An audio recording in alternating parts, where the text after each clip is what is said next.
2024 marks the 20th anniversary of Go Red for Women, an American Heart Association initiative that empowers women to take charge of their heart health. The CDC states that more than 60 million women in the United States are living with some form of heart disease. That's nearly 44% of all women. Joining us to discuss women's heart health is Dr. Salvior Mok, a cardiothoracic surgeon with ThedaCare Cardiovascular Care. Dr. Mok, thanks for joining us. Thank you, Cass. Thanks for having me. So I want to start out really with our first question, wanting to know about women and throughout their lives, their risk for heart disease and heart issues kind of changes. Can you walk us through some of those big time periods in a woman's life? Sure. When they might have, experiencing changes? Sure. The number one is the age of menarche. That means age when a woman or a girl starts going through puberty and start having periods. Menarche before age of 10 or after 17 years of age will increase cardiovascular risk later in life.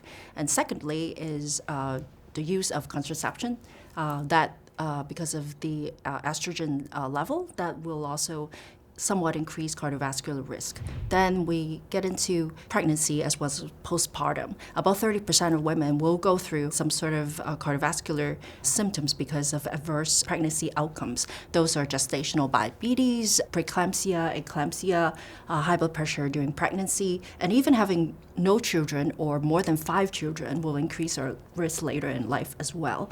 One good thing about having children is lactation or breastfeeding.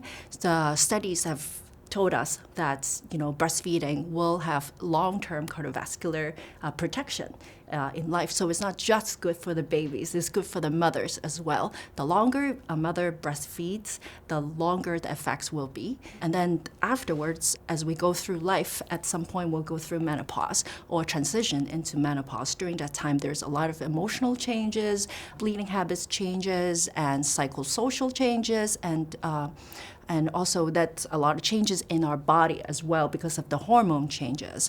So during this time, studies have told us that there will be increase in cardiovascular risk because of increased lipoprotein profile. Our arteries will tend to be stiffer, which lead to high blood pressure. But there's still a lot of things we can do to help ourselves. Mm-hmm. And like you said, it's changes throughout a woman's life. Mm-hmm. So we just have to be aware of those times. Exactly. All right, Dr. Mok, thanks for being with us. Yeah, you're welcome.